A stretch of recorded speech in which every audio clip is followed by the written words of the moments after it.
The following podcast will contain spoilers, tangents, hot takes, and excessive foul language. Viewer discretion is advised. Enjoy the show.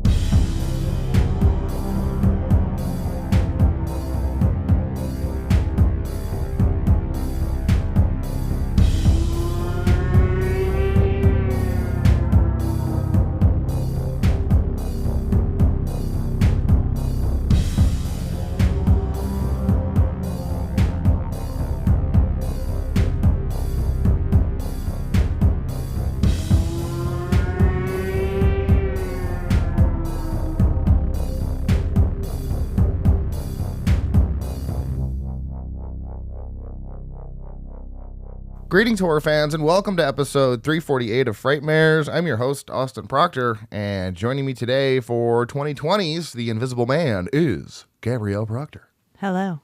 Such an enthusiastic hi every time. Really sounds like you want to be here. Oh, man. So 2020 was a fun year. Do we want to relive that right now? Pass. Pass. Yeah, this one actually released... I think in February, we'll get there, but right before the whole pandemic thing happened.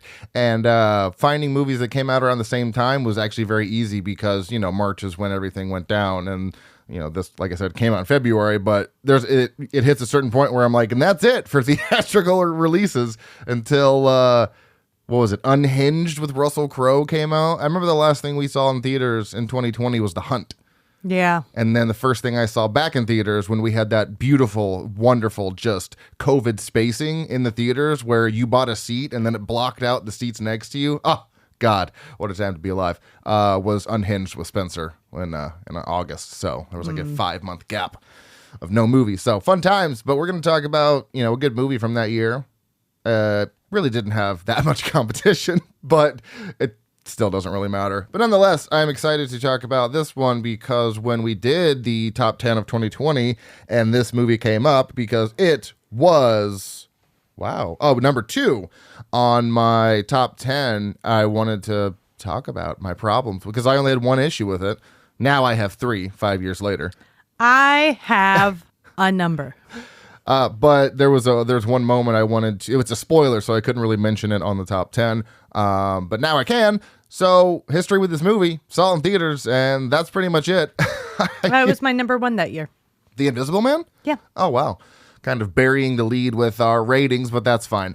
It's going to be very apparent how much we love this movie in about 15 minutes. So, yeah. I think we saw this in Dolby, I'm pretty sure. But, I mean, I saw directed by Leigh Whannell, and that's all I needed to hear to get me there. Plus, it's obviously a remake of the 1949 The Invisible Man, maybe? Kind of. 30s? I don't know. In the sense that there's someone who is invisible. Everything else after that's different. Well, yeah. This is the perfect remake in the sense of updating it for modern times. I mean, I don't think anyone could have done this better. So, we will talk about The Invisible Man here in just a second. But before we do that, we got to do this. We got to talk about what did Jason Hill make me watch this week. This week, he made me watch The Wolf of Snow Hollow from 2020. Funny enough, I had heard about this way back when, but never got around to watching it. I thought it was like a Netflix original, but I'm not sure. Anyways, summary is terror grips a small mountain town as bodies are discovered after each full moon. Losing sleep, raising a teenage daughter, and caring for his ailing father, Officer Marshall struggles to remind himself there's no such thing as werewolves. If it's not evident from the title, what? Struggles. What did I say? No, I'm just saying that's funny. Oh. It's hard to do, but I'm doing it. Yeah. I forgot to take notes because I was so locked into this movie. It's so goddamn funny. But I also don't want to say too much because I think that would ruin the magic of this movie. If I could summarize it in one word, it would be chaotic. But in like a good way, it's just got that manic energy. I mean, you stop dead in your tracks. Oh, because the way people were talking to each other and the scene that was happening was like, you all are saying these lines like you're not actually having a conversation with each other. What an odd group of sentences you've chosen to go with. And I was like, what the hell's even happening here? What the hell is even that? Yeah, written and directed by a man named Jim Cummings, who looked familiar. I'm like, I know your face. He was in Halloween Kills as Pete McCabe. Wow. I read Flavor of the Month as Killers of the Flower Moon. Make that make sense. So close. I also know him from 13 Cameras and 15 Cameras as Paul, but he is very talented, not just from a writing and directing standpoint, but he also stars in most of his movies that he makes. So this has just a wild, chaotic, manic energy. The dialogue is quick and fast. It's very much like, I know, what's that show that you like? Is the one where the most words a minute or whatever? Gilmore Girls. It has like that. I don't think Kevin Williamson wrote Gilmore Girls, but it has that kind of Kevin Williamson script because he did that other show I can't think about, the one where it's like in the lake and they're on a boat. That's like the poster for the show. Oh, God damn it. Fucking A. No. I'm losing it today. Dawson's Creek, yes. Yeah. See the poster where they're in a boat on the creek, I guess. But it has that kind of quality to it, and it is all over the place. Yeah, I'd also like to just briefly mention that the Jim Cummings he's referred to is not to be confused with the Jim Cummings who voices Winnie the Pooh. And has done like decades of Disney voiceover work. That guy. How hilarious would it have been if they were... He just had his birthday too. He's a Scorpio as well. Oh, wow. Yeah, November 3rd. All right. So he is hilarious in this, and the rest of the cast also is very talented. It was dedicated to Robert Forster, who I guess I didn't realize died. Oh, wow. Had no idea. But, Robert Forster has so many credits. He's been in Mulholland Drive. He's been in Charlie's Angels Full Throttle. He was in Uncle Sam. Those are three of the most wild titles to put together, but those are the things I might know them from as I've logged on IMDb. But yeah, I would just go into this one and check it out. I mean, you know it's about werewolves. It literally has wolf in the title, so go check it out. Let's see here. The rating is a 3.3 out of 5. Pretty awesome. Jason's rating, a 3.5 out of 5. That is very high from Jason. His review is, so this is totally a Thunder Road sequel. I had no idea what Thunder Road was, but it's another movie that I told you about, directed and written and starring Jim Cummings as well. And that sounds like fun. He also plays a policeman or detective or whatever in that. So I gave it a 4 out of 5. It was a very fun time. If you'd like to check this out, it is currently streaming on Prime. I actually picked up the Blu-ray for like $5 recently or something. They were doing like a 3 for 2 deal on Amazon, and I saw that one. So I was like, I'll just buy that, and I'm glad I did. Not unsatisfied with that purchase. So what do you have to say, Jason? Jason says, check it out. You'll probably hate it. I don't think you're gonna hate this one. Jason gave it a 3.5. And we all know that is a very high rating from him. So let's move on and talk about the highest grossing movies and Oscar winners of 2020. Oh boy, this was really weird because, there weren't a lot of theatrical movies in 2020. So technically, Demon Slayer, Kimetsu no Yaiba, the movie, Mugen Train, it's a lot. It's technically the highest grossing movie, but I can't include the US and Canadian numbers in that overall box office draw because we didn't get it until 2021. So if you subtract like about 50 million from 486, that's still 436. So that I guess that is still the highest grossing. I can't do math. Congrats, Demon Slayer. Yeah, but Bad Boys for Life, which released on January 17th, 2020, made 426.5 million.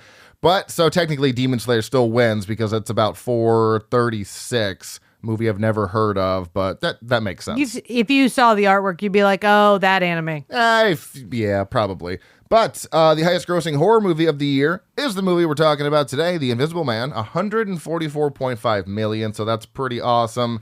This is the 93rd Academy Awards presented on Sunday, April 25th, 2021, honoring movies released in 2020. Get ready for a whole bunch of movies you've never heard of. Best Actor goes to Anthony Hopkins for The Father. Okay. Actor in a supporting role goes to Daniel Kaluuya for Judas and the Black Messiah. Amazing film. We saw that. So good. Best Actress to Frances McDormand for Nomadland. Actress in a supporting role goes to Ya Jung-yeon for Minari. Cinematography to Eric Messerschmidt for Mank. K. Director Chloe Zhao for Nomadland. Musical score. I did not know that Trent Reznor, Atticus Ross, and John Batiste did the music for Soul? That's really random. I did not know that. I'm assuming that's the Soul we're all thinking about, right? The Pixar one? Whatever. Yeah. Best Picture goes to Nomadland. Now, I remember seeing the trailer for this movie basically every time I went to the theaters in 2020, obviously up until a certain point. And let me tell you, did not give a fuck about this movie. It was not my speed. You remember seeing the trailer, right? And we're just like, sure. Oh, yeah, no, yeah. like Frances McDormand stuff things. Yeah, I like her. Yeah, but she was just, well, no, I mean, like the trailer was just like, yeah, she's doing stuff. She's doing things. Yeah. Okay, then. It was a very uninteresting trailer. The summary is a woman in her 60s, after losing everything in the Great Recession, embarks on a journey through the American West, living as a van-dwelling modern-day nomad. So, like I said, I can vividly remember seeing the trailer for this a lot. It did nothing for me. So when I saw that it won Best Picture, I was like, oh, wow, it must be good. And it started off my favorite way a movie can. Text on screen. Love that. And it said, on January 31st, 2011, due to a reduced demand for sheetrock, U.S. Gypsum shut down its plant in Empire, Nevada after 88 years. By July, the Empire zip code 89405 was discontinued. I was thoroughly unimpressed with this fact because what do I care about sheetrock?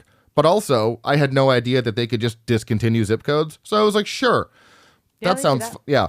I was happy to know that Frances McDormand was the star. I like her. She just kind of has this weird, dorky energy that works for me.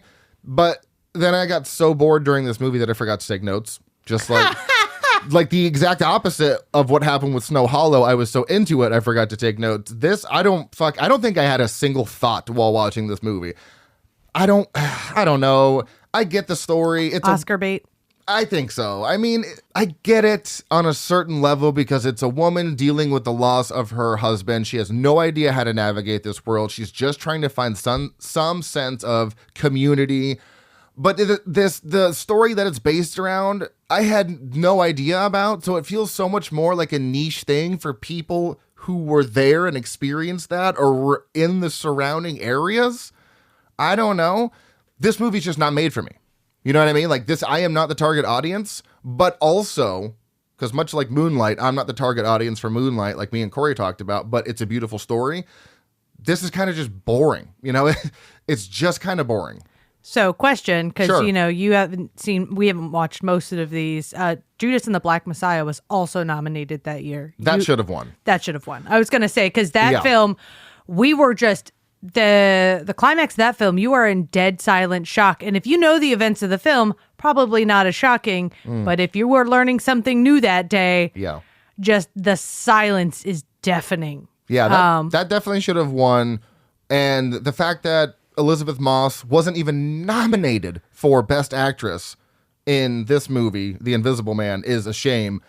Because let me tell you, that is just one of my favorite performances in just the horror genre in general. But, and no offense to Frances McDormand, but she's had her time. Okay, she's won Oscars before. I'm just saying she's won Oscars before. I'm pretty sure she won one for Fargo, I believe. Like, I'm almost positive. Seems reasonable. I don't know. I feel like her name has come up before, and it's no shade to her. I love her. She's a great actress. But Elizabeth Moss just... This wasn't the picture. This was not the movie to win an Oscar for. Like, it wasn't. She was good, but she wasn't like... It wasn't like great. Oh, I just saw the Oscar film, which I didn't even know it was the Oscar winner for that year, with Sally Fields, where she does her speech was "You like me, you really like me." That speech. I saw the movie that she won the Oscar for that. Had no idea what that was the movie, and I was like, oh, this is the movie she won it for. Yeah. And it wasn't like it was bad. It was a really well done movie, but it wasn't the strongest movie I've ever seen. And to me, it wasn't her strongest performance. It was like, oh, okay. I mean, it wasn't bad. I just wouldn't have. This is not what I thought it would have been. Yeah. I mean, it's like Leo. He got it for The Revenant. He went for The Revenant. Like, and everybody's like, it's not a bad film, but at this point, it feels like they just winged the Oscar at him because they were like, you just have it already. If he doesn't win for one battle after another for this year, I've not that I have very much faith in the Oscars, but any faith I do have left is gonna be completely gone because that is his best performance he has ever done, hands down. Well, I like that they're trying to force them to actually sit down and watch the damn movies, Which- but they're going to try to cheat that system like any high schooler would. Yeah. Because you're only voting for the movies that you maybe saw. Right. You didn't even see the others to know if that was the one you thought should win. This definitely had to happen in 2020. It's like people didn't watch these. A lot of people must have not watched these because Nomadland winning is not it. Yeah, because I know Judas and the Black Messiah, as we said, amazing. I've heard Minari was also excellent. Yeah, it's on my gut-wrenching, list. too. Yeah. Like, what the fuck is even the father? Mank, what is that? I don't even know. Anyways, I don't know. It's fine. It has a 3.8 out of 5. Sure, whatever. I gave it a 2.5. Like I said, I'm not the target audience, and I just found it to be boring. The only good part of it was the ending and I won't say what happens, but there's a kind of powerful moment at the ending that's like freeing. My review of this is the highlight of this movie was Frances McDormand shitting in a bucket. There you go. Streaming. Jesus Christ. That was the highlight because I was like, wow, they're really letting out a lot of sound. Not streaming, had to rent this, and that's always annoying when I have to rent a movie that I end up not liking. So if you want to watch this, go ahead and rent it. I don't know. Don't let me sway you on watching a movie or not, but this movie is not for me. So with that being said, let's talk about a movie that should have been nominated for something and move on to this IMDb Roundup. This is The Invisible Man from 2020, released on February 28th of that year in the U.S., rated R for some strong, bloody violence and language. No sex and nudity, severe violence and gore, moderate profanity, wow, I misspelled that, mild alcohol, drugs, and smoking, and severe, frightening and intense scenes. Coming in at 2 hours, 4 minutes, listed as a drama, horror, mystery, sci-fi thriller, directed by Lee Winnell, who also directed Insidious Chapter 3, Upgrade, and Wolfman from this year. He also wrote this. He writes basically everything he directs, but he did write Saw 1 through 3, Insidious, all of them, 1 through 5, and Dead Silence. Did he write Wolfman? Yeah. Like I said, he writes basically everything. I was going to say, because that Wolfman was kind of a downturn writing-wise from this one to me. Not that it was bad, but it, the follow-through on the story stuff they were bringing up was stronger in this. I'm in the very small camp of people who really enjoyed that movie because it was a completely different story for Wolfman, but yeah, it does not have great ratings, and it's not the same quality as Upgrade or this one. Upgrade is my favorite movie he's ever done. 5 stars all day. Oh no, I'm saying like Wolfman, 100%, just like this very unique use of a creature feature and everything. It was more like the follow through on we're gonna bring up this backstory stuff and we're gonna do nothing, throwing in the trash was more of the problem, where it's in this one they did not bring up anything that was not relevant later. I feel that they probably had a lot of studio interference with that one. Could be, yeah. Just felt that like makes that. sense. But no, I would say this is a stronger film. Oh, yeah. Composed by Benjamin Wallfish, and if that name sounds familiar, it's because he's come up 2 or 3 times on this show recently. He also composed Lights Out, A Cure for Wellness, and It Chapter 1. Man is doing work. Cinematography by Stefan Duccio, who also did the cinematography for Jungle, Upgrade, and Lee Winnell's Wolfman. Edited by Andy Canny, which is just a great name. He also edited The Devil's Candy, Upgrade, and Wolfman. Starring Elizabeth Moss as Cecilia Cass. She was in 66 episodes of The Handmaid's Tale. Oliver Jackson Cohen as Adrian Griffin, who was in The Haunting of Bly Manor as Peter Quint.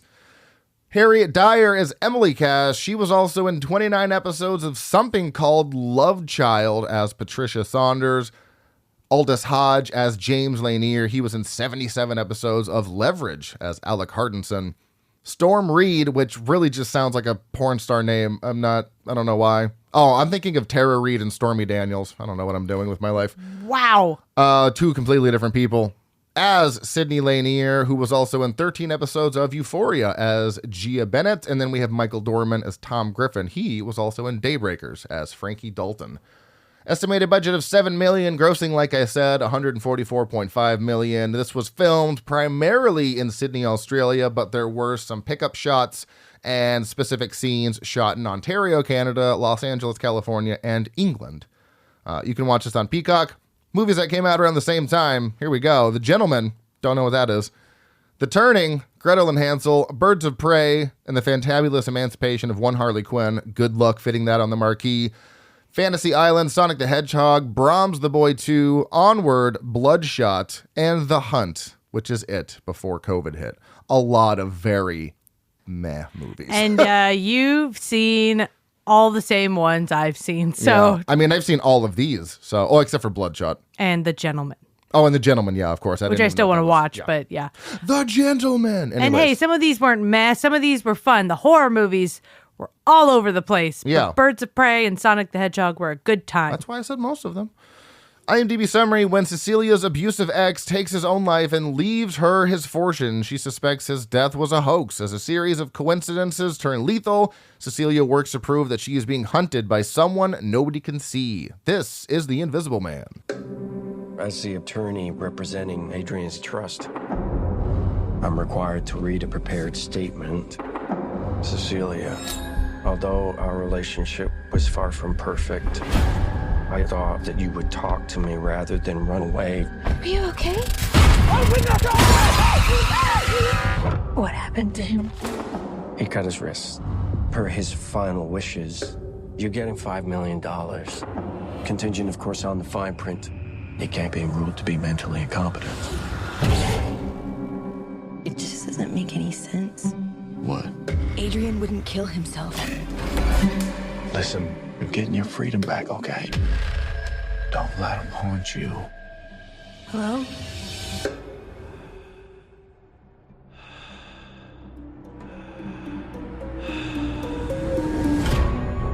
I'm scared.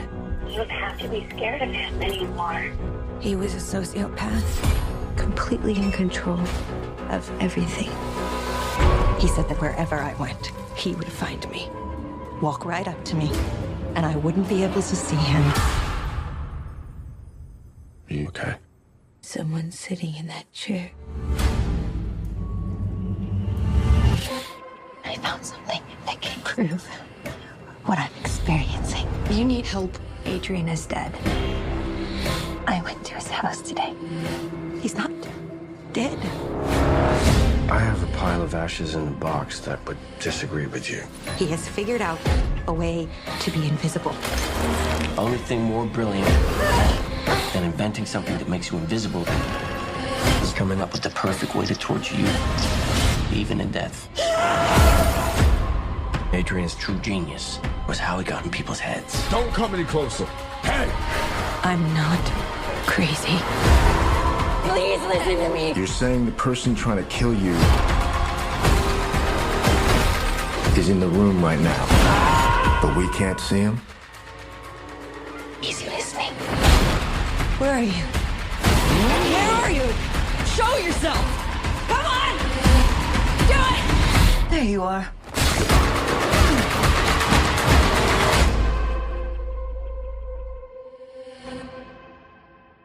So, Gabby, overall thoughts on The Invisible Man. What do you got? I think it's a really good movie. I've just had a thought. We'll get to that when we get to this part of the list. But I think it is a really cool use of the Invisible Man idea. And frankly, they do exactly what every other invisible character, man, whatever type movie typically does, which is that men for women are a source of danger. An invisible man is horrifying for women. And a lot of different iterations of the Invisible Man, you know, like we discussed, Hollow Man. Jinx. It is danger time for women, and this movie doesn't put it from the man's perspective, doesn't try to justify it or be like, oh, he's crazy. This feels like the woman's perspective in the sense of what is she going through when no one believes her. And I think that's a really interesting take, and it's a good use of this kind of creature situation. Oh, yeah, I agree. 100%. My overall thoughts are this is the most clever and imaginative remake of a Universal classic monster movie to ever exist. It combines incredible performances with an anxiety-riddled atmosphere that also provides a positive social commentary on a very sensitive issue. So that is what I have to say. Opening scene, going right into the movie, did you have a thought that you wanted to get out? I just remembered you said you had a thought, or will we get there? I want to get to what didn't work, or there's a section. Isn't there like a part that's like thoughts that don't really belong anywhere, but I still had it? Oh, random thoughts? Yeah. Yeah, it's at the end. That's what I thought. Okay, I'll that's at the wait. end. I'll wait. Don't forget, write it down with the pen you don't have. So let's talk about not working. Gotta get It's out of ink. You got to spin it around in circles, or lick it. No, it's not working. It's still not going. So opening scene. Technically, there's no cold open, but I kind of have an argument against that. So, oh yeah, and tangent right off the bat, I have to go. That house is fucking magical, by the way. The sound of the ocean crashing against rocks to lull me to sleep every night. Oh my God. I would hate to dust that place. Oh, you would hire someone with that money. You'd have like 18 Roombas on like full blast all the time, Yeah. and the ones with the mopping feature. Yeah. So, but that house is beautiful. Anyways, so this is such a great opening scene of a movie. It's so fucking simple. It is it's a shot of the ocean and this rock and waves crashing over it, and they use the waves to hit this invisible text. But then as the water drops down, you can see it. And it's such a clever pairing to how the film plays out. It's so simple. But yeah, it splashes over. It's like Universal presents, Blumhouse presents, The Invisible Man. So boom, you get your title card right away. So even though we get the title card before any sort of story takes place, I do feel like the cold open that I'm gonna call it is everything that happens until Cecilia gets into her sister's car, and then it says 2 weeks later. That's what I like to consider the cold open. If we're Yeah. So let's get into what worked real quick then, because you're just dropped right into Cecilia and Adrian's timeline so late into the game. I mean, so late that she is in the process of leaving. So questions, how long has she been planning this? Who's in the wrong here? You're obviously on her side. I think, but she also drugged him. So you're like, ooh, maybe, I don't know what's going on here. I need some context for what's going on. What were your initial thoughts? I mean, I know you say you can't really remember seeing it for the first time, but we did rewatch it. I don't remember the context of what was going on around me when I saw it. I do remember seeing it the first time. And I think when you're jumping in at that perspective, she clearly looks terrified. This is so you're immediately put in her position of fear. We even talked about it. Every time he moves or breathes and the camera turns back to him or turns back to where he is, you feel like you're trying to escape with her. Mm-hmm. You feel like you're her second set of eyes. Yeah, you want to keep looking down that hall to make sure he's not coming so you can warn her if he's on the way.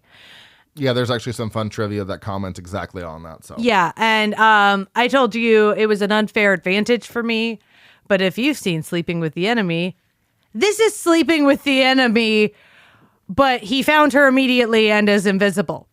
So, I mean, because you've got the cliffside house, the elaborate escape. Now she fakes her death in Sleeping with the Enemy. That is not a spoiler. That is the beginning of the film. Oh, okay. I was about to be like, spoiler, warning.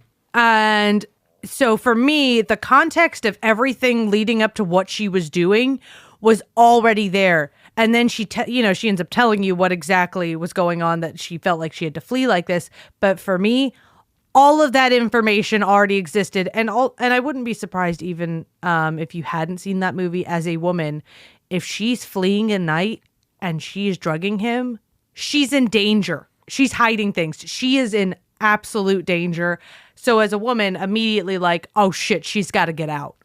Yeah, and it's, obviously guys are going to have a completely different point of view. I assumed, and plus with the description there, it kind of does give a lot away, but I typically don't read descriptions of movies before.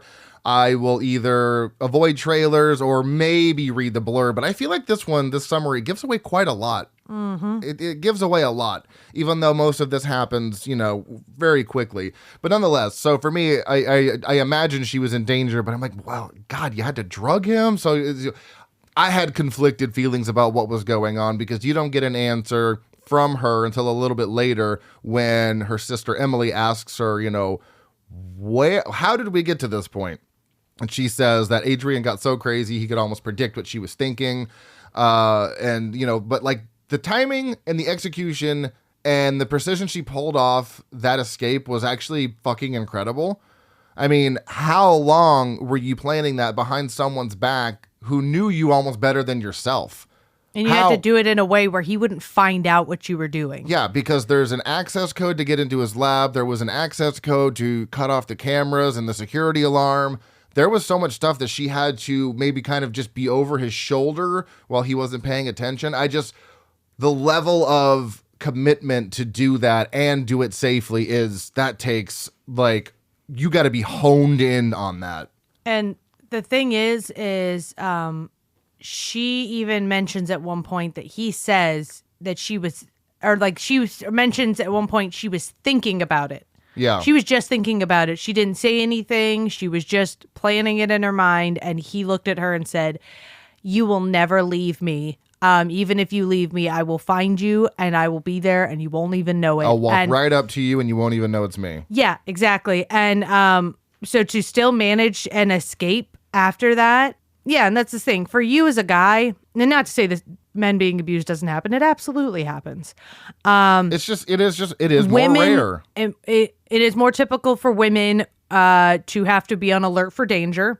Yeah. And sometimes you get lulled into a false sense of security before the flags start flagging. Yeah. And I like that. I'm using that. And but any woman who's ever been out for the night and had a guy start talking to her or approach her in a way that made her uncomfortable knows the first thing you start doing is, how do I get away from this dude peacefully to not upset him or not alert him that I'm on alert and safely? Like, how do I do this safely without disturbing him? How do I do it without making ripples? Yeah, and not only am I a man, crazy, but I'm also a 6'5", 275-pound guy. I really don't worry about much in that instance. So for me, it's even less than most guys because I'm so tall. I mean, I have scared people just by standing somewhere and they turn around and they gasp because they're like, I'm tall. So I don't have that mentality of how do I need to get out of here the safest way. I'll just beat my way through people if I have to. Yeah, and I'm the one who usually has to play defense for the friend who was drunker than me. Yeah. And okay, well, I got to manage this situation. So I've been in like very small versions of that situation, like the time the guy followed me in an elevator. That's terrifying. Go away. So to see this like woman having to come up with this elaborate, long-winded ruse with someone she's living with, Terrifying, yeah, because you're minutes into this movie and highly stressed out. Why is she sneaking out? What's the full story here? Even 2 weeks later, when her sister asks, what happened, she doesn't answer right away. She answers, at like the next scene or two. But something to note, a key thing to note during this escape is when Cecilia gets into her sister's car, she drops a medication called diazepam. And if you don't know what diazepam is, it is the brand name is Valium. So everyone should know what Valium is, but it is a benzodiazepine. It is a central nervous system depressant with sedative, anxiolytic, which means anti-anxiety, muscle relaxant, and anticonvulsant medication. I think in this instance, the medication that was dropped might have been more effective if it were some type of antipsychotic, This is really just for anxiety and like but I mean, still nonetheless, she's without her medication. Well, that's what she dosed him with. No, I know. I guess so. I guess that makes sense. Okay, that's fair. Yeah, because she probably had to get something that was reasonable. For her, she would have had to get a medication because he would have been tracking that kind of thing. If he figured out she had birth control, then he would have known she was on that medication 100%. So she needed something that made sense for her to have. But also to use on him. Yeah, and if she hid it, she may have been stashing pills or something like that to not alert him to the fact that she was going to dose him at some point. See, now we're diving deep here. I love this. Okay, so, anyways, it might have been more effective for, No, that makes more sense. It might have been more confusing now that I'm thinking about it. So, not another key point.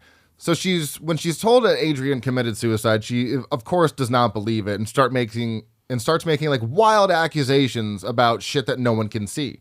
It is such an incredible, like, how this movie presents the Invisible Man is such an incredible visual representation of gaslighting, which I was talking to you about when we were watching the movie, because gaslighting is not something you can really see. It is a mental dominance over someone else, but they visualize it. They almost personify that feeling where Adrian is going to make Cecilia look so crazy that there is no other choice for her to be admitted into some sort of a psych ward where she will be alone and he can finally, what were his original intentions before the baby was brought into the picture? To kill her? Like, I don't know. It was to isolate her from her safety net, because at this point, if he had been this controlling over her, he probably assumed that he had squashed any kind of safety net she had, but she still had a couple people in her life that were willing to stand up and help her. Mm-hmm. So it was to basically, abusers isolate. They do everything they can to separate you from the people who would help you. That's why he starts sending emails, starts making it look like she's hitting her friend's daughter, starts making her seem paranoid and crazy, because now she's dangerous and unstable. Well, you can't stay with me if you're dangerous and unstable. I don't want to talk to you because of how you talk to me, supposedly. Yeah, that's true. And then leaving her with no choice but to go back to him, because then she is without any support. And how he does it is it ramps up, right? It's slow at first. You know, he steps on that sheet when, well, I guess he rips the sheet off, and we later find out that the flashing that was going on was him taking pictures of her while she was sleeping. But he steps on the sheet, forcing Celia to call for James, and no one's there. He doses her like she dosed him with the diazepam, because he obviously picked that up when he saw it on the floor or on the ground, and she passes out at an interview. So she looks crazy in front of James. She looks crazy in front of a possible employer. And then what happens after she passes out, she confronts Adrian's brother, Tom. She's like, there's no way he's dead. He's doing this. He found a way to become invisible. And she said this in front of a lawyer, Tom, and her best friend, James, furthering her kind of slip into insanity. Like, you know how crazy this sounds, right? Just like how every woman that's ever been abused or something like that probably gets hit with that same thing, like, but you don't have any proof. How are you going to prove this? Oh, it starts earlier than that. Oh, well, I was just kind of trying to... Oh, no, I know, but it starts pretty early, too, because, there are moments where she's just standing in her room, and we talked about this. She turns around and looks, and the way they did the camera work and the way she acted out the scenes when this happened were so good that she's not doing the scan the room look. She locks in. Yeah, she's making eye contact with something she can't see. And it's clear from that scene that you're talking about specifically, because we watched with subtitles, which I guess I never have.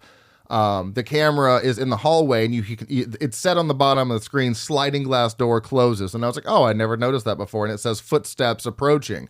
So that's clearly him in the suit coming to the door. And then that's when she gets like this weird sense and locks just like dead to the center door frame. Yeah. And even earlier than that, she's making breakfast. She leaves the room. Mm-hmm. He blasts up the burner and I think turns the faucet on a little bit. Mm-hmm. And that is him gaslighting her into thinking she's not thinking clearly, because why would you turn the burner up so high? And what was the girl's name? Sydney comes in and is like, oh, I guess so you did that? And she goes, yeah, I guess I did. Like, just immediately owns it when she didn't do that at all. So it's these little chipaways. At the beginning, yeah. Yeah, and that's a big thing with abusers, is the little chipaways, because the more you can break somebody down, the more susceptible they are. At a smaller level. And I told you, too, when she eventually goes out to the mailbox and someone runs by, I am 100% convinced that was Adrian, because, I mean, he's got the same exact build as Adrian. Or maybe it was Tom that just runs past her and she flees back inside. Tangent, though, on Tom, because we have to talk about the legal ramifications he would face since Adrian was not, in fact, dead. Although the way it plays out with Tom being in the suit and dying, obviously he can't get caught in that lie. He set his Adrian set his brother up. But, if they were to have gotten caught in that lie, Tom would have not only been disbarred as a lawyer, but he would have probably faced jail time for saying someone was dead, reading out a will, giving his fortune to Cecilia, or Adrian's fortune to Cecilia, and then him not being dead. Like, if someone were to have done some investigative work or whatever, he would be in so much trouble for that. Yeah. But they also had this plan that involved Celia getting framed for murder, and then somehow they were going to get her out and get her free, no problem. You're like, the scale, guys, the scale for this is wild. Yeah. So back on track with some other things he was doing. Sends that email to Cecilia's sister, which is, if you can... There's one shot where the camera's behind Elizabeth Moss's character, Cecilia, and you can see the entire email on screen. I've paused it and read it. It is brutal. She lays into her sister. And of course, when she confronts Emily about this, because she needs help, she's like, oh, thanks for letting me know how you really feel. Wow, I guess I don't mean anything to you. I've been such a burden. And that further proves, Cecilia's insanity, because she's like, I didn't do it. It was Adrian. And she's like, dude, Adrian is dead. How could he have done that? But you brought up a good point, which I also agree with. Like, I would have questioned that. If you've had this relationship with your sister, it didn't seem like it was a very good relationship. And I think that's kind of why they set it up that way. Like, it's not the greatest relationship, but it is very out of character for her to do. Yeah, the fact that she's been leaning on her sister, she isolated from her for a couple weeks after she got out to protect her. She straight up said, this is because I'm trying to protect you. And the way she called to her sister for help, she got her help when she needed her. There's no implied discussion of money of any kind. Mm-hmm. And then out of the blue, Cecilia sends a scathing email to her and absolutely blasts her. If someone did that to me out of the blue, like my sister or something, I'd be like, are you good? Because what the hell was that? Not fuck you and get on medication, crazy. Just maybe that's just me. I know they don't have time for that, but the speed at which her support system falters bothers me a little bit. See, and if I were to receive that, I also don't have any siblings, so I don't know how I would react. This is mere speculation. But if I were to receive something like that, I think I would just become overwhelmed with what was said, that I wouldn't even be questioning the legitimacy of what was going on. I would be so hurt by just reading all of those nasty things. Like, wow. And you know me, if someone whatever energy I get from people, I give back to them. So if that's what she gave to me, I would have given it back to her. Like, yeah, fuck you too, I guess. So I guess it really comes down to if you have siblings or not. Maybe, like I said, I don't, so I don't know how I would react, but I do agree it would seem out of character for that to come out of the blue like that. Yeah. And I don't know, if I were a teenager, yeah, probably would have popped off. They're grown adults. As an adult, now I personally tend to take a minute and go, okay, what's big picture going on here? Because is this about me or is this about something else? And I don't know. Maybe that's spending time in therapy. Yeah. But I take a minute and go, what's actually happening? Because if this feels out of the blue, it's probably out of the blue and doesn't really make sense. Yeah. And also Cecilia slapping Sydney. She's never laid a hand on her once and just paid for her to go to college. I would immediately be like, did you slap her? Not questioning Sydney. You obviously got slapped by somebody or something. I also think Cecilia took a very manic approach to that situation by freaking out and going, no, I would never do that.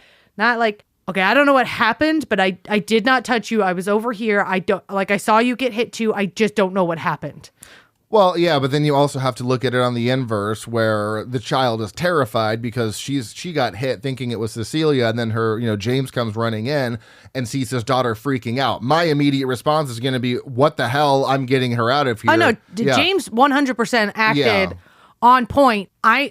Without saying it, he was basically saying, hey, friend, I love you. I have to take care of my kid first. He 100% handled it the way he should have. And he let Cecilia stay at that house too. He left his own house. Yeah. So I still think he handled that well because and let's talk about that. I mean, the Adrian is such a fucking scumbag. He's willing to go to the lengths of not just slapping the teenager, but threatening to kill this teenager because he doesn't want to kill her. He'll just kill everyone close to her to further isolate her more. So but not gonna go. You notice he went after every woman. Yeah. He didn't go after James at all. Well, the only time he quote unquote did is when he was confronted with James with a gun. Directly. But literally, James was in that house the whole time. He never went after James because he is a weak man. Yeah. And James, well, first of all, is fucking built. Second of all, would have laid his ass out. Yeah. So he's going for the weaker targets, just like of course. His brother. How Cecilia refers to him as the jellyfish version. Yeah. Just no spine. Yeah, because he's manipulated him down to being a copy of him in the ways he needs, but not in a way that could possibly take his power. No, because it's all about power with Adrian, and at this point, he successfully has gotten rid of the few people she has left on this world. Or on this earth. She's gotten rid of her sister. She's gotten rid of her best friend and her daughter. So she basically has no one at this point. And finally, the big wacky reveal that he has is to set Cecilia up for the murder of her own sister in fucking public, forcing her into a mental institution or some sort of psych ward. Oh, and this also means she doesn't get the money anymore because she is not of sound mind. Because she's crazy. At this point in the film, she's crazy because she's seeing invisible people. But the story plays it extremely smart because obviously we know Adrian is looming around the area. But it's not 100% confirmed because you don't see him until that scene with the paint bucket. Then you're like, okay, here we go. He is in an invisible suit. I figured something had to be going on. Title's Invisible Man. But, everything up before that is just hearing footsteps, the breath outside, the cell phone in the roof. Like, we don't have a visual confirmation that something, because you don't even know if it is Adrian at that point. He could have killed himself and set somebody else up to do all of this to her. Like, you don't know. And, Tom does kind of pay for everything in the end when he gets shot. But they played it so well the entire movie, and that paint bucket reveal was the perfect way to be that was good, it's so good. Yeah, and that's the thing. They never show Adrian the entire film, which is hilarious considering there's an actor playing Adrian, but he's like in 30 seconds of this movie. He is sleeping in the beginning and then 5 minutes at the end. Yeah, at best. And he is second build in this movie. Yeah, hilarious. But all of this happens and then Tom's in the fucking suit. So now he's adding a hat on a hat with gaslighting her because now it's like all she heard was him say surprise. Yeah. In the psych ward. And then she has never seen his face. He never reveals his face to her the entire time he's terrorizing her. She doesn't see who's in a suit until she sees Tom. Yeah. And then when she goes and confronts him, she is crying because she knows it's him, but she feels crazy because she never saw it being him. She never saw the reveal of him being in that suit. And it's not until she says surprise, or that he says surprise again to her, that she's like, that's the confirmation she needed. Mm-hmm. And she's like, all right, well, got to take care of business. Yeah. Well, what's really interesting about her character's kind of shift, right? Because there is a lingering, maybe she is crazy, but there's clearly something after her. But to everyone around her, she looks manic, right? She looks crazy. She looks real strung out. She's like real strung out. She looks real crazy. But her roots are showing. But then once she gets into that psych ward, it's almost like a complete change in character where, yes, she still has a crazy look on her face, but that dude, she is honed into coming up with a plan to get out of this, and she does it so fucking well. So it's like she's acting like a crazy person before she kills her sister, and then that, like, I think that moment just broke her spirits, and she picked every part of herself up that she could and put every bit of her energy into being like, all right, now that I'm trapped, we're going to get out of here once again. Like, the willpower of this woman is just incredible. Yep. So, like you said earlier, hearkening back to the threat of not only an invisible man, but an invisible gaslighting, controlling man is absolutely horrifying. It's baffling to me the lengths that he went through to do all this because, you know, I still don't know what his intentions were until he found out that she was pregnant, but you know, whatever. He did say he was never going to kill her. He'll just kill everyone around her. He just wants to isolate her and keep her all to himself. Something else I think this movie is a good commentary on is the Me Too movement. Like, what do you mean? Like, what the fuck do you do if someone is stalking and harassing you or has already assaulted you, but no one believes you? And in this case, it's an invisible presence. Like, what do you do when you have something that happened to you that no one is believing? There's no physical proof sometimes to show what's happening. So, you know, what do you do? Yeah, because as a victim, even after the abuse has ended, that experience can still haunt you. It doesn't healing takes time. And right. Even James says something at one point where he was saying, like, don't let him. He will haunt you if you let him. Yeah, he will haunt you if you let him, which is extremely true. I mean, in this case, he was literally haunting her, but it is still a very true statement in that victims often have to be, or survivors really. Yeah, survivors. Really have to be, they have to deal with the aftermath. They have to deal with the trauma of all of that and unlearn because you get programmed to act and react in a certain way. They do haunt you. Well, yeah, because I mean, so many women and men in some cases have gone through these traumatic experiences that can get swept under the rug. I think this commentary establishes a strong connection, even if you are not a victim of this kind of behavior, because as the audience member, I speak generally for the mass audiences, you should know what's right and wrong. If you're on Adrian's side in this, I might question your morals. I fear you, and please stay away. So like the audience is let in on the fact that Cecilia's not lying. So you establish that bond with her by like, okay, we're on her side. And I think that's great. Another thing that really this movie does such a good job of is the portrayal of women in this movie. Cecilia's had it. She's done. She wants to get rid of this toxic man. Will go to any lengths in an attempt to prove she's not crazy. Sydney, a fucking teenager, has lifelong goals of a career, this just charisma about her and insane instincts. Like when she pulled out that pepper spray because she thought someone was around and actually nailed, I guess that was Tom, like dead on with that pepper spray and then started to run. Instincts. Like every woman is played so perfectly in this movie because like you said, women have to be on alert all the time. She was even in her own house and still on alert, probably because her dad is a cop and kind of instills that in her, but nonetheless. Well, also she just had someone living in their house that was talking about an invisible man, and better to just not fuck around, like to immediately go, okay, well, something's not right here. Let's figure this out. But I'm just saying, every woman in this movie, I feel, is just such a strong presence and just really good instincts. And I love the portrayal of like a women-empowered movie. And the last thing I have to say about what worked is, isn't it crazy how a story about an abusive guy, whether it was physical, mental, both, whatever it was, showcases so little of who he actually is until the final moments? Like his presence looms over this entire movie, even though he's not in it. He's not having any dialogue. We don't know how he acts, what he's like until the final moment of the film. I think that's insane, the power he has over this movie. Yeah, well, and also when you get it, if you're someone who's willing to give someone the benefit of the doubt, the way he acts in it, when you finally get to come face to face with him and see an interaction, he is depending on the benefit of the doubt. He's depending on that little question lingering in the back of your mind. He's ordered her multiple kinds of food.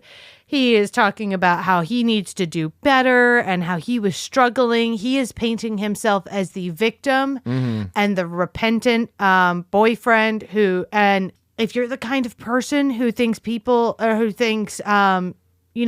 get the benefit of the doubt immediately, you're going to buy into it. And that's what he wants. He wants her to buy into it because it's probably not the first time he apologized, and he's playing it up so hard because he wants his girlfriend back with his baby because those are his property. Yeah. And if you've ever seen a narcissist at work, he is playing it to a T. It's terrifying how he acts with her immediately. Oh, yeah. And he's like, you're the only one to see my hand shake. You know that, right? Like, oh, okay. Forming a bond. Yeah. Immediately forming that special connection that only we have. Don't you know how special you are to me? Well, and Cecilia never breaks. She never waffles on who was doing this to her the entire time, even when it's revealed that it was Tom and everyone's like, it was Tom. She's like, no. Adrian's behind this. And that's why she tries to get him to admit it, because that lingering doubt of only seeing Tom there is terrifying. Yeah, so it's just so well done. Anything else that you wanted to highlight on what worked? On what worked? No, I don't think so. Okay. I just wanted to say the ending. Sometimes we talk about the ending, but I think it's one of the most satisfying conclusions. It's a good for her, but in a different way than like Midsommar and Carrie. You know what I mean? Like it's a good for her, like you defeated the evil presence in your life that has been literally tormenting you for an undetermined amount of time. Oh yeah, I just love how Adrian, not only at the end of the movie, is trying to gaslight Cecilia on, like you said, a hat on a hat with the gaslighting. He's trying to gaslight everyone involved in the situation that he was not dead. He was the victim. Crazy shit. And Cecilia does a very good job at playing along at first, acting like everything is normal until that twist comes where she has one of the suits and kills Adrian like he killed Emily, but also making it look like he killed himself, which is the ultimate fuck you to someone who faked their own suicide. Yep. Like, so poetic. Like I said, I had 3 things that didn't work. 2 of them aren't really... One of them is the biggest problem I have. But with how controlling Adrian is, I find it highly unlikely that he would let Cecilia have access to the alarm. But we already kind of speculated she probably figured out some sort of way. Like, she got into to get the suit because it was the day they met. Like, wow, that's romantic. So a really deranged kind of way. And you also said she might have access, but not like admin access. So that makes sense. Probably because she has to live there, she has to have some sort of access to the security system. Yeah. And then the other one that's kind of like just really a question is like, how the fuck is someone who called in a suicide not tracked down by the police? Like, she just left the crime scene? That was weird. I was like, that doesn't really make sense. It seems a bit odd how she just dipped out of the crime scene before the cops got there. So, whatever. But she could have also easily walked up to the front of the property so they could stash that suit. Oh, yeah, that's true. Because it just ends with her. Yeah, I guess she could have waited. But here's my biggest problem, right? The suit that she hid. Adrian was at the fucking house when she hid the suit. So, and he walked into the closet where she hid it. He didn't think to check anywhere. He didn't think to look around. And she even says to, what's his face? She's like, I know how to prove that Adrian is alive. I have a suit. And then that's when Emily dies at the restaurant. So it's like he knows that she hid a suit and he knows that it's probably in the closet. Like, he didn't want to go grab that and move it. That's like my biggest problem with like, I feel like that's a flaw in the movie. I think, because honestly, if you know she has the suit, I'd be tearing that place up. But if it's invisible, maybe you don't know where she put it. Yeah, I guess that's true. But then why are you letting her wander off?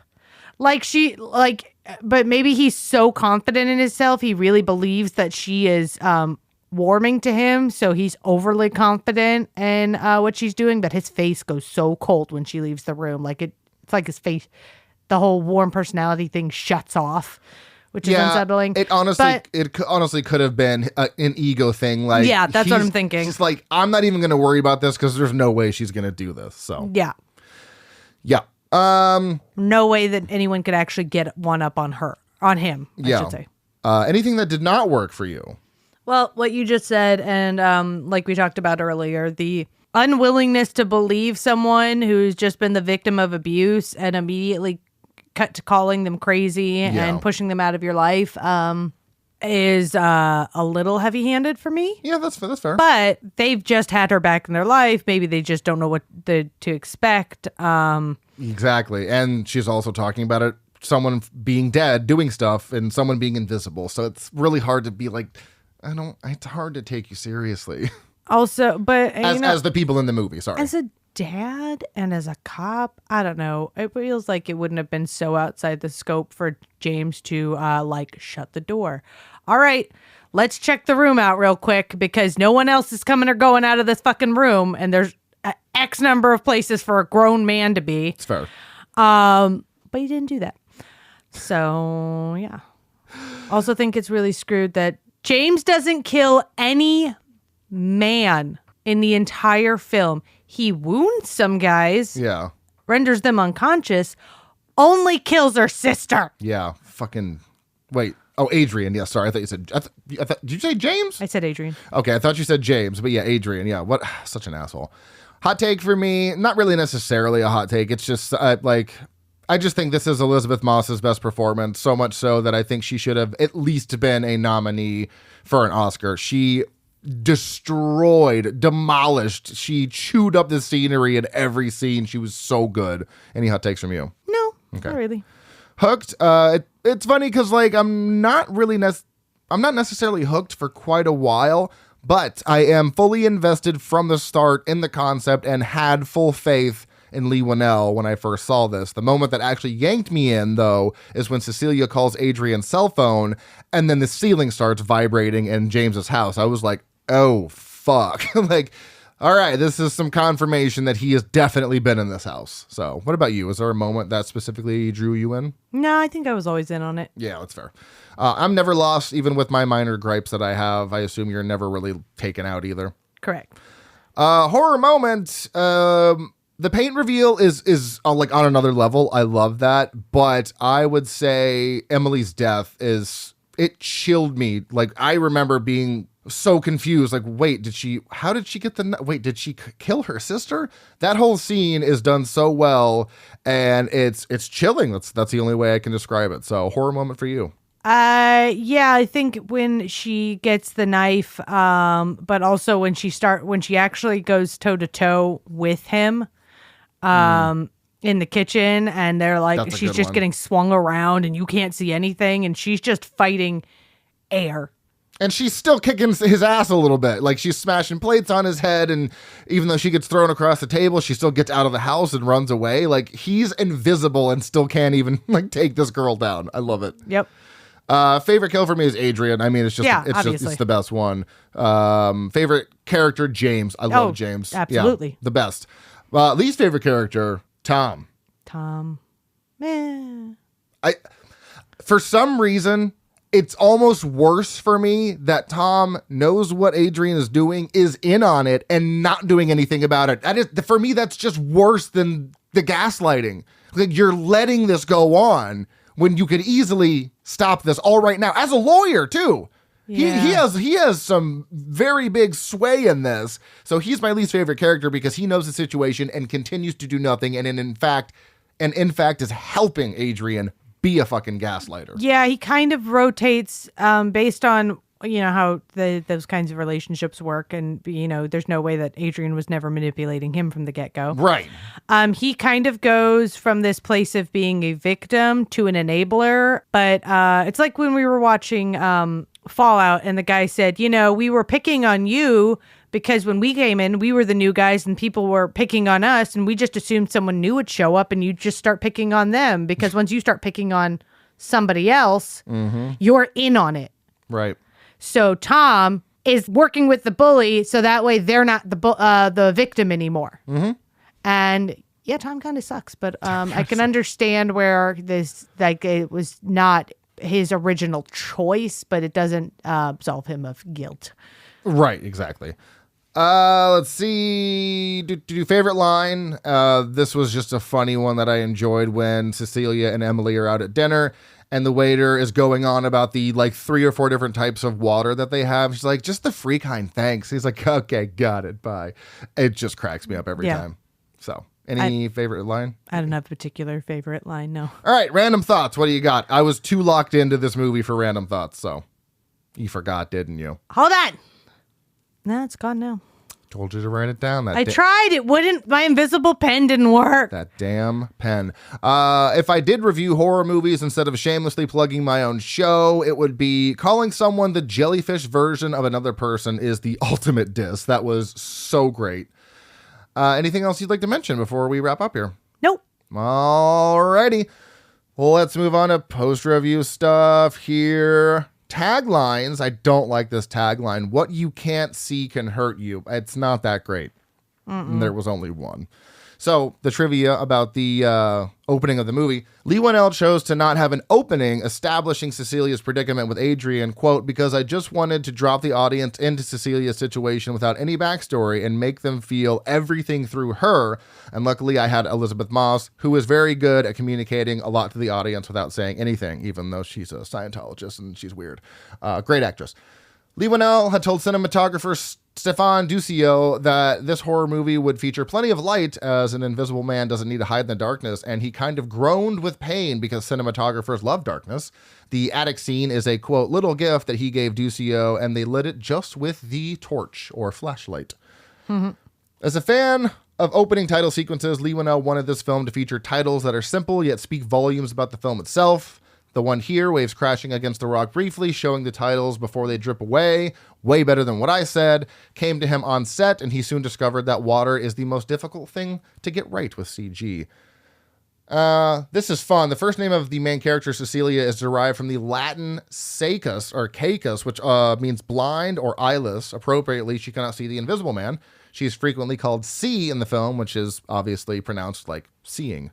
Mm-hmm. And the last one here, the tech company Adrian owns called Cobalt is the same tech company in Leigh Whannell's movie Upgrade. Nice. Which is fun.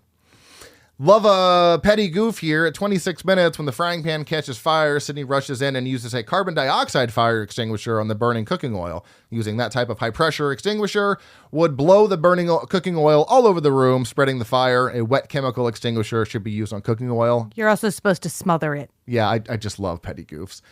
James should not be assigned to investigate this case. You know, what's that? Conflict of interest. Yes. Yeah. And there's no explanation as to why Cecilia never requested to see a death certificate and coroner's report to verify that Adrian was truly dead after the mysterious incidents began to occur. Rated 7.1 out of 10 on IMDb, 3.4 out of 5 on Letterboxd, has a 92% certified fresh on the tomato meter and an 88% audience score. What did you give this movie? I think this one's a 5. 5 stars. Okay. 4.5 for me. So that is a Frightmare certified. Slap. Similar movies according to Letterboxd. We have Barbarian, Smile, Malignant, Halloween 2018, and The Black Phone. Similar movies according to IMDb. We have Glass, Insidious, Split, Hush, and Get Out. Funny reviews. What do you got? How many do you have? 3. I have 5. I'll go first then. Good Lord. I always have 5. 4 stars from Molly Leish. Just like a fucking man who used major leaps in technology for domestic violence. Am I right? Jesus. 3.5 stars from Pink McFlurry Dana. I desperately want to see the behind the scenes footage of Elizabeth Moss fighting with the air. You can on the Well, you can see it with the green screen. Oh, yeah. With a person. I want to see when there's no people. No rating or heart from Hannah Strong. Even when men are invisible, they're causing fucking problems. Stay where we can see you, fuckers. 3.5 stars from Sri. Elizabeth Moss Unhinged is a genre on its own. Oh my God. That's going to pair perfectly with this one. Chris Evangelista, 4 stars. Someone give Elizabeth Moss a nice, relaxing rom-com. Jesus. She was in one, wasn't she? The Ones I Love, but that was pretty stressful with Mark Duplass. No, that was totally relaxing. That was so stressful. 5 stars from Zoe. And this is why every home needs a fire extinguisher. For this reason. Just in case you have to douse an invisible man. 4 stars from Vince. Seeing Elizabeth Moss hurt men is something that can actually be so therapeutic. All right. If you enjoy the show, please rate and review on your favorite podcast app of choice. Follow us on Facebook, Instagram, TikTok, Slasher, Blue Sky Threads, and YouTube at frightmarespodcast. Our email is stayspooky@outlook.com. You can also follow me personally on Letterboxd at Dr. Proctor. You are Watson LMP 90. Boo, yeah. Be sure to follow our sister podcast, The Shameless Picture Show, and also check out the Dead-Eyed Millennial Film Club as well. Next week, Corey and I will be doing Antlers from 2021. So until then, stay tuned and stay spooky.